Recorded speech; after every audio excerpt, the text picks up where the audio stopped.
Kthimi i produkteve bujqësore nga Kroacia për shkak të përmbajtjes së pesticideve të dëmshme ka vënë në vështirësi edhe fermerët në Elbasan. Fermerët e zonës së Jagodinës shprehen të indinjuar rreth këtij fakti.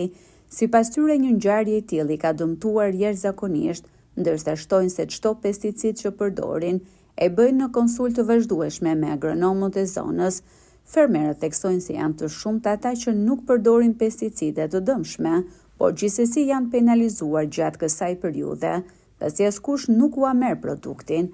Se ne kemi vite që nxjerrim për eksport, ose ky mall i gjithë për eksport i edhe na kanë marrë analiza dhe kanë dalë shumë mirë. Me kjo reklam që është bë, na ka dëmtuar shumë. Na kanë erur stop, i kalon vjelja, i kalon gjitha. Këto ikin për eksport, si speci gjithë, edhe pavarësisht se mu ma ka dëmtuar i qik edhe. Më dhaj neve, në qofë se edhe dora tjetër ndodhë kështu, ne falimentojmë fare. Pasha të vojt dorë, të fusi ilaqet mira, se përdorimin ne e dim, edhe shumë fermerët ja din gjitha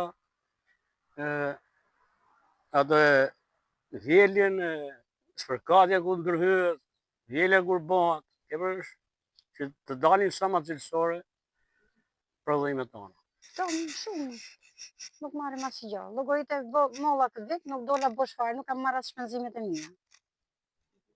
I milon vojt vetëm shpenzimi i kasavetit, unë s'mora asgjë gjë. Edhe speci po ashtu. Në ato spërkatni, e lajmë 2 ditë 3 pa vjel, pastaj e vjelim. I me se si është, na se dim, na bazojmë ke agronomin. Se qa bën ai, se qa janë nuk dim gjë. Se s'kemi marru shkollë për këtë punë. Pse nuk përshitet malli, po njëllë stoq atë në vend, nuk e marrin, se thotë ka dalë me pesticidet larta. Ata vinë të verifikojnë, të shofin.